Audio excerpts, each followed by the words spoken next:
नमस्कार, आप देख रहे हैं एबीपी गंगा। मैं हूं स्नेहलता। चलिए शुरू करते हैं सुनो यूपी मॉर्निंग एडिशन को और मेरे साथ हैं मेरी सहयोगी आयुषी नेगी।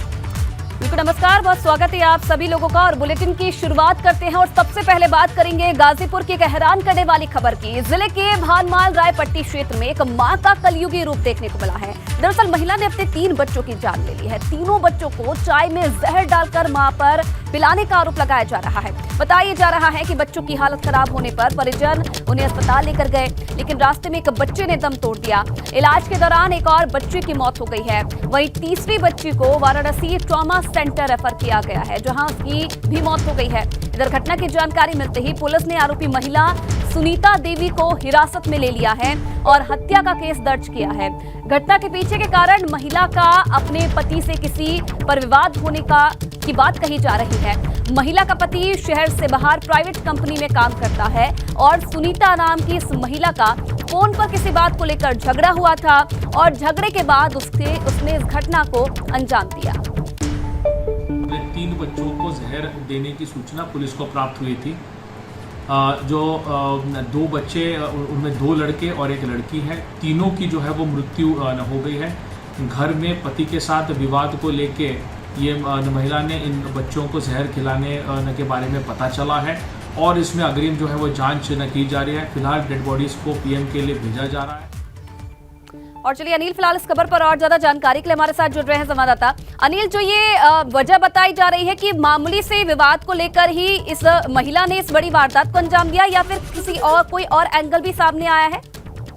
जी स्नेहलता, बता दें कि जो कल आज़ादी का अमृत महोत्सव मनाया जा रहा था, हर तरफ खुशी का माहौल था और उसी खुशी के माहौल पर जो है इस तरह की दर्दनाक घटना की जानकारी हुई। और जब इस बात की जानकारी हुई तो हम लोगों के द्वारा जिला अस्पताल पहुंचा गया और पूरी जानकारी ली गई। इसमें एक मामला ये समझ में आ रहा है कि ये महिला रक्षाबंधन से पूर्व अपने ससुराल में जो है पहले देवर से झगड़ा कर की थी और देवर से झगड़ा करने के बाद अपने बच्चों के साथ मायके आई थी और मायके में कल सुबह ही अपने पति से जो फोन पर जो है इसने बात किया और फिर पति के साथ कुछ अनबन हुई या कोई बात हुआ, जिसको लेकर इसके 4 बच्चे थे, जिसमें से 1 बच्चे को इसकी माँ जो है अपने साथ खेत पर लेकर चली गई। और जब घर पर कोई नहीं था तब इस महिला ने चाय बनाया और चाय में जो है तीनों बच्चों को जहर मिलाकर पिलाया, जिसमें हालत जब खराब हुई ग्रामीणों को और अन्य लोगों को जानकारी हुई तो तत्काल इसको पुलिस को जानकारी दी गई और अस्पताल भेजा गया, जिसमें से एक तो रास्ते में मर गया, बाकी 2 बच्चे जो इलाज के दौरान उसकी मौत हो गई है। लेकिन पुलिस को जैसे ही जानकारी हुई पुलिस ने इस पर तत्काल कार्रवाई किया और आरोपी महिला को जो है हिरासत में ले लिया है और महिला पर धारा 302 के तहत जो है मुकदमा दर्ज कर आगे की कार्रवाई की जा रही है। बिल्कुल अनिल, शुक्रिया आप तमाम जानकारी के लिए। तो एक मां ने 3 बच्चों को जहर दिया है। आगे बढ़ेंगे, बात करेंगे माफिया ब्रजेश सिंह की, जिसकी आज पेशी होनी है। देखिए, 21 साल पुराने मुख्तार अंसारी के काफिले पर हमले के मामले में आज सुनवाई होगी। इसी मामले में ब्रजेश सिंह मुख्य आरोपी हैं और हाल ही में जमानत मिली है ब्रजेश सिंह को। इसके बाद वो जेल से बाहर आए हैं, लेकिन आज 21 साल पुराने मामले में पेशी होनी है। ब्रजेश सिंह त्रिभुवन सिंह की पिछली तारीख पर वीडियो कॉन्फ्रेंसिंग के जरिए कोर्ट के सामने पेश होना था, लेकिन वो पेश नहीं हो पाए थे। इसके बाद कोर्ट ने आज यानी 16 अगस्त की तारीख तय की है। वहीं त्रिभुवन सिंह वीडियो कॉन्फ्रेंसिंग के जरिए गाजीपुर के एमपी एमएलए कोर्ट से जुड़ेंगे और ऐसी संभावना जताई जा रही है। इस मामले में गवाह की भी गवाही होनी है। तो आज अहम दिन है, जहां मुख्तार अंसारी के काफिले के हमले में आरोपी हैं ब्रजेश सिंह, जिन्हें आज पेश होना है। पिछली सुनवाई पर वर्चुअली पेश होना था लेकिन नहीं हो पाए, लेकिन आज सुनवाई होगी एमपी एमएलए कोर्ट में।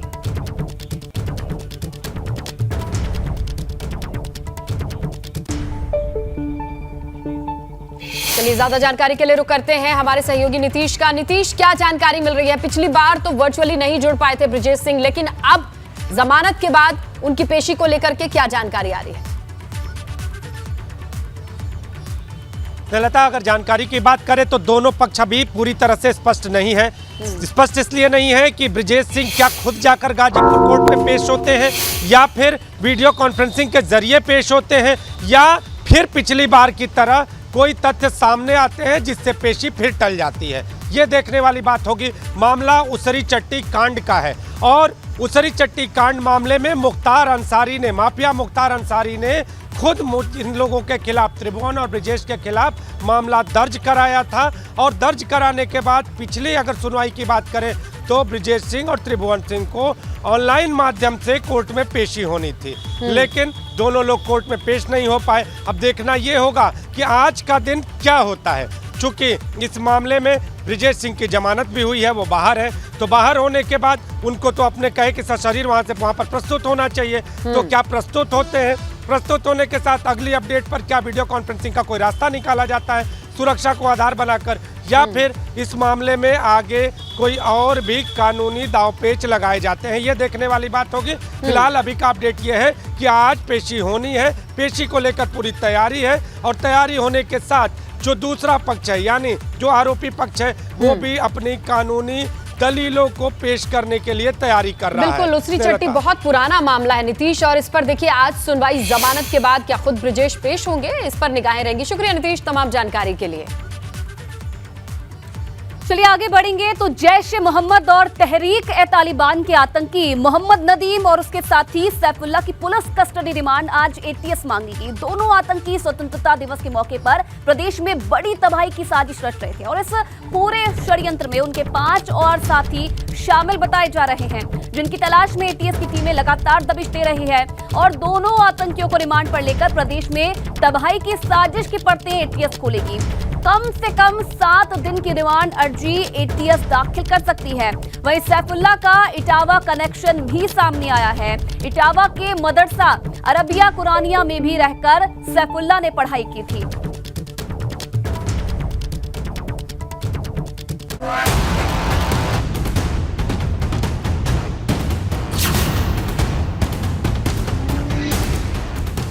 ये देश के दुश्मन हैं जो आजादी के जश्न में बड़े आतंकी हमले करने की साजिश में जुटे थे।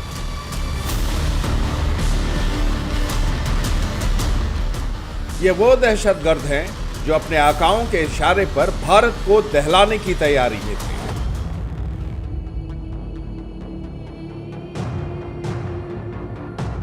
आजमगढ़ से पकड़े गए आतंकी मोहम्मद नदीम के बाद अब उसके साथियों की धरपकड़ तेज हो गई है। देश के खिलाफ साजिश रचने वालों की तलाश में एटीएस की टीम जुटी है। अब एटीएस की टीम पूरी साजिश का खुलासा करने के लिए इन दोनों आतंकियों को रिमांड पर लेने वाली है। इनसे पूछताछ के लिए बहुत जल्द रिमांड अर्जी दाखिल की जा सकती है, क्योंकि दावा है कि इस साजिश में इन दोनों के साथ 5 और साथी भी शामिल थे, जिनकी तलाश में लगातार दबिश दी जा रही है। इस बीच कानपुर से पकड़े गए आतंकी सैफुल्लाह का इटावा कनेक्शन भी सामने आया है, जहां उसने अरबिया कुरानिया नामक मदरसे में रहकर पढ़ाई की थी।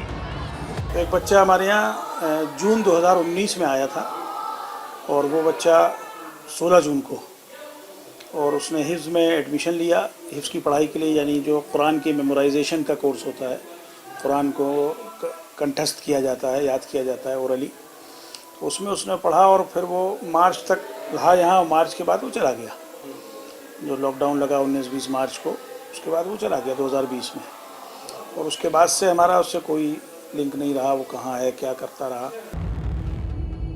दावा है कि हबीबुल इस्लाम और सैफुल्लाह भी जैश ए मोहम्मद और तहरीक ए तालिबान संगठन से जोड़ा था और जैश ए मोहम्मद के चीफ कमांडर मसूद अजहर के भाई रऊफ अजहर के इशारे पर आतंकवादियों के लिए वर्चुअल आईडी बनाता था, जिसे एटीएस की टीम ने कानपुर से गिरफ्तार किया है।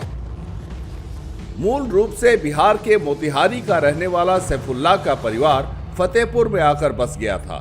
सैफुल्लाह के पिता का दावा है कि सैफुल्लाह को काफी पहले ही उन्होंने घर से भगा दिया था। ईद के बाद उसने पढ़ाई छोड़ दिया था, उससे हम नाराज भी थे, बल्कि हमने उनको निकाल भी दिया था। देश के खिलाफ साजिश रचने वाले सैफुल्लाह को लेकर लोग कुछ ज्यादा बोलने को तैयार नहीं हैं। हालांकि उसके पकड़े जाने के बाद कई जगह दहशत का माहौल है। सूत्रों के मुताबिक सैफुल्लाह के फोन से पाकिस्तान समेत कई देशों में बैठे आकाओं के नंबर मिले हैं, जिनकी जांच जारी है। इन दोनों के खिलाफ मिले सुरागों के बाद एटीएस की टीम जल्द इनके दूसरे साथियों पर भी शिकंजा कसने वाली है। Bureau report, ABP Ganga.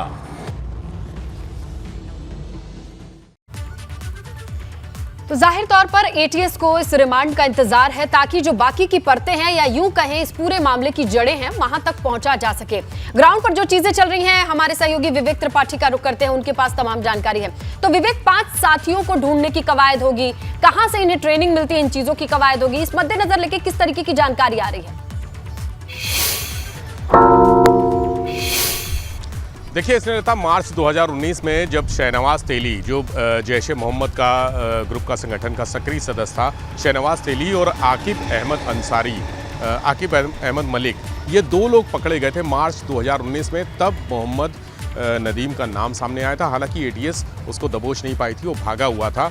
और उस समय ये भी पता चला था कि जो जैश ए मोहम्मद का टॉप कमांडर है वो भी यूपी आया था, सहारनपुर में रुका था, कई लोगों से मुलाकात की थी, यूपी के कई शहरों का उसने दौरा किया था। ये जानकारियां पूछताछ में मोहम्मद नदीम ने एटीएस को बताई थी। यानी आज से नहीं, 2019 यानी 3 साल से लगातार एक्टिविटीज़ चल रही थी। और जिस तरह की एक्टिविटीज़ थी, सस्पेक्टेड, उससे लग रहा था कि कोई बड़ी साजिश यूपी में रची जा रही है। और ये बहुत इनका स्लो प्रोसेस होता है। किसी भी बड़ी वारदात को करने के लिए महीनों तैयारी करते हैं, सालों तैयारी करते हैं। ये कौन सी घटना होनी थी, क्या होना था, ये तो अभी पता नहीं है एटीएस को। लेकिन 15 अगस्त से पहले कुछ ना कुछ इन्होंने एक प्लान कर रखा था बड़े धमाके का। ये सीरियल ब्लास्ट भी हो सकता है, जैसा कि नदीम ने पूछताछ में बताया कि कोई पुलिस भवन पर भी हमला हो सकता था। पुलिस भवन यानी इसको पुलिस मुख्यालय माना जा रहा है, जो यूपी में सबसे संवेदनशील और सबसे हाईटेक इमारत है, वहाँ पर हमला हो सकता था। ऐसी जानकारी एटीएस को मिली है। तो अब चीज़ें चूँकि फिल्टर होके आ रही हैं, दोनों पकड़ गए हैं, 5 और लोग बाकी हैं। चूँकि 6 लोगों को उसने ट्रेनिंग दी थी, जिसमें से सैफुल्ला अरेस्ट हो गया है और बाकी 5 लोग भी गायब हैं। 5 लोगों के नाम पते तो हैं, लेकिन उनकी लोकेशन अभी शेयर नहीं कर रही है एटीएस, कहाँ है। उसके लिए दबिश दी जा रही है, नेपाल बॉर्डर से लेकर जो दिल्ली बॉर्डर है वहाँ तक, और दिल्ली में भी दबिश दी जा रही है कई जगहों पर। एटीएस ने नेशनल एजेंसीज के साथ कोऑर्डिनेशन किया है और तमाम नेशनल एजेंसियाँ इस पर लगी हुई हैं। आज दोनों को रिमांड पर लेकर जो इनपुट्स लिए जाएंगे, जो पूछताछ की जाएगी, इंटरोगेशन में बहुत सारी चीज़ें सामने आनी हैं। और जो टारगेट्स हैं इनके, कौन से टारगेट्स तय किए थे, कितने लोग थे, उनके लिए किस लेवल पर काम हो चुका था, अगर कोई धमाका करना था तो कितनी सामग्री जुटाई जा चुकी थी, आईईडी बनानी थी, हैंड ग्रेनेड्स बनाने थे, तो क्या इनके पास जो संसाधन थे वो कैसे थे और कितनी तैयारियां हो चुकी थी, इसमें और कौन कौन लोग शामिल थे, ये सब चीज़ें सामने आएंगी पूछताछ के बाद। और उसके बाद धरपकड़ का सिलसिला फिर से शुरू होगा। यानी दबिश जो अभी पड़ रही है उन 5 लोगों के लिए है जो फरार हैं, जो भागे हुए हैं। लेकिन जब नाम सामने आएंगे तो बहुत सारे नाम ऐसे भी होंगे जो उनके लिए काम करते होंगे। विवेक, देखना ये होगा कि इन 5 लोगों की गिरफ्तारी के लिए क्या क्या एक्शन लिया जाता है। शुक्रिया विवेक तमाम जानकारी के लिए। आगे बढ़ेंगे, बात करेंगे रामपुर से आई खबर की, जहां पुल की रेलिंग को तोड़कर रेलवे ट्रैक पर डीसीएम गिरा है। दूध से भरा डीसीएम रेलिंग को तोड़ता हुआ रेलवे ट्रैक पर जा गिरा। रेलवे ट्रैक पर डीसीएम गिरने से रेल परिचालन पर असर पड़ा है। हादसे में 2 लोगों के घायल होने की भी खबर है। सिविल लाइन थाना क्षेत्र के कोसी पुल का यह मामला बताया जा रहा है। तस्वीरें भी आपके सामने हैं। देखिए, ये रेलवे ट्रैक है जिस पर आपको ढेर सारी चीजें बिखरी दिखाई दे रही हैं। डीसीएम गिरता है और डीसीएम दूध लेकर के आगे बढ़ रहा था, लेकिन पुल की रेलिंग को तोड़ता हुआ वो रेलवे ट्रैक पर जा गिरा। काफी देर तक रेलवे पर, ट्रैक पर जिस तरीके से ये डीसीएम गिरता है, आवाजाही बाधित रही। जेसीबी की मदद से इस डीसीएम को हटाया गया, ट्रैक को खाली किया गया, तब जाकर के ट्रेन का आना जाना सुचारू हो पाया। लेकिन इस दरमियान ये तस्वीरें आई हैं, ओवरब्रिज जिसकी रेलिंग को तोड़ता हुआ डीसीएम रेलवे ट्रैक पर गिरा है। 2 लोगों के घायल होने की भी खबर है। इस पूरे हादसे के दरमियान काफी देर तक ट्रेन को रोकना पड़ा, क्योंकि जो ट्रैक था उस पर डीसीएम के गिरने के बाद से उसकी स्थिति कुछ ऐसी थी जैसा कि आप तस्वीरों में देख सकते हैं। ट्रेन को रुका हुआ आप देख सकते हैं और अभी भी ये जानकारी नहीं है कि ट्रेन की आवाजाही सुचारू हो पाई है या नहीं, क्योंकि काफी हद तक देखिए चीजें बिखरी हुई दिखाई दे रही हैं। जेसीबी की मदद से हटाने की कोशिश भी दिखाई दे रही है, लेकिन ट्रेन पर कितना फर्क पड़ा है अभी भी इसके बारे में जानकारी आनी बाकी है, जिस पर हमारी निगाहें बनी हुई हैं। ओवरब्रिज की रेलिंग को तोड़ता हुआ डीसीएम जाकर के रेलवे ट्रैक पर गिरा है। हमारे सहयोगी रवि हैं इस वक्त फोन लाइन पर मौजूद, उनसे जानकारी लेते हैं। रवि, सबसे पहले तो ये बताइए कि ट्रैक खाली हुआ क्या, ट्रेन का आना जाना शुरू हुआ क्या? जी बिल्कुल, आपको बता दूं ये हादसा लगभग पूरा 3:30 बजे का है और जिसके बाद जो पुलिस बल था वहाँ पर रेलवे पुलिस बल वगैरह पहुँच गया है और जो रेस्क्यू ऑपरेशन है वो जारी है। फिलहाल रेलवे ट्रैक से सारा मलबा गाड़ी का हटा दिया गया है और जो रेलवे लाइन है वो अब सुचारू रूप से चल रही है। बिल्कुल, लेकिन ये बताइए कि 3:30 बजे से अब तक का वक्त काफी लंबा वक्त होता है, कितनी ट्रेन इसकी आवाजाही, कैसा ये रूट है, प्रभावित हुई उसकी जानकारी भी दीजिए। जी लगभग 2 से 3-4 ट्रेनें यहाँ से गुजरती हैं, ज्यादा बिजी नहीं रहता ये ट्रैक। तो उस बीच की जितनी भी ट्रेन थी उनको डाउन लाइन से गुजार दिया गया, क्योंकि अप लाइन जो इंजर्ड हुई थी उसकी जो इलेक्ट्रिक लाइन थी वो भी डैमेज, उसको रिपेयर करने का काम। हादसे की वजह क्या बताई गई रवि? मलबा था वो हटाया गया और उसके बाद अब आगे का। चलिए, शुक्रिया रवि तमाम जानकारी के लिए। तो देखिए, फिलहाल ट्रैक को खोल दिया गया है, ट्रेन की आवाजाही शुरू हो गई है, लेकिन तस्वीरें आपके सामने हैं। तो देखिए किस तरीके से ये रेलवे ट्रैक है, दूर से अगर आप देखेंगे तो इस पे ढेर सारा ये मलबा बिखरा दिखाई दे रहा है। डीसीएम के गिरने की वजह से ये मलबा हुआ है। यहाँ पर 3:30 बजे के करीब ये डीसीएम गिरता है रेलवे ट्रैक पर। अब जाकर के इसे खाली किया गया है, साफ किया गया है और ट्रेन की आवाजाही शुरू हो चुकी है। देखिए, मैनपुरी से खबर है, जहां दर्दनाक सड़क हादसा पेश आया है। बेकाबू ट्रक घर में जा घुसा और 4 लोगों की मौके पर ही मौत हो गई। मृतकों में एक दरोगा भी बताया जा रहा है। हादसे में 6 लोग की हालत गंभीर है। मौके पर रेस्क्यू ऑपरेशन भी चल रहा है। देखिए, तस्वीरें आपके सामने हैं। बेकाबू ट्रक का कहर 4 जिंदगियों पर भारी पड़ गया। 4 लोगों की तो मौके पर ही मौत हो गई और 6 लोग अभी भी गंभीर रूप से घायल बताए जा रहे हैं। रेस्क्यू ऑपरेशन की तस्वीरें आपके सामने हैं। बेकाबू ट्रक इस घर को रौंदता चला गया, रफ्तार थमी नहीं और ट्रक के आगे बढ़ने के साथ इसके जद में कितनी जिंदगी आई हैं आपके सामने रखें ये आंकड़ा, जहां 4 लोगों की तो मौत हो गई मौके पर ही, लेकिन 6 लोग गंभीर रूप से घायल हैं जिनका इलाज चल रहा है। मौके पर रेस्क्यू ऑपरेशन चलाया जा रहा है। देखिए, ये टूटी फूटी इमारत की जो तस्वीरें, ये हालत ट्रक की वजह से है। मौके पर जेसीबी मौजूद है, महकमा मौजूद है। कोशिश ये की जा रही है कि जो लोग इसकी चपेट में आए हैं उन्हें इलाज दिया जा सके। नोएडा से खबर है, जहां पुलिस और बदमाश के बीच मुठभेड़ हुई है। ममूरा के पास पुलिस चेकिंग के दौरान मुठभेड़ है। विवेक मेहता नाम के बदमाश के पैर में गोली लगी है, जबकि दूसरा साथी फरार होने में कामयाब रहा है। घायल बदमाश को गंभीर हालत में अपराधी को भर्ती कराया गया है। और आपको बताएं, तिहाड़ जेल से छूटे बदमाश पर लूट और चोरी के कई मामले दर्ज थे, तलाश थी। और देखिए, मुठभेड़ के दौरान इसे घायल करके गिरफ्तार किया गया, जबकि इसका साथी मौके से फरार बताया जा रहा है। नोएडा से ये खबर है, तिहाड़ जेल से छूटा ये अब बदमाश था जिस पर लूट और चोरी के कई मामले दर्ज थे। पुलिस को इसकी तलाश थी, फिलहाल कामयाबी मिली है।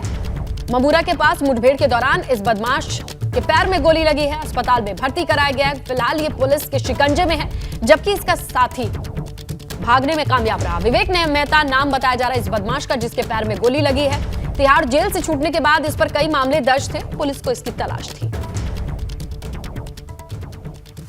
इसी के साथ सुनो यूपी मॉर्निंग एडिशन में फिलहाल इतना ही।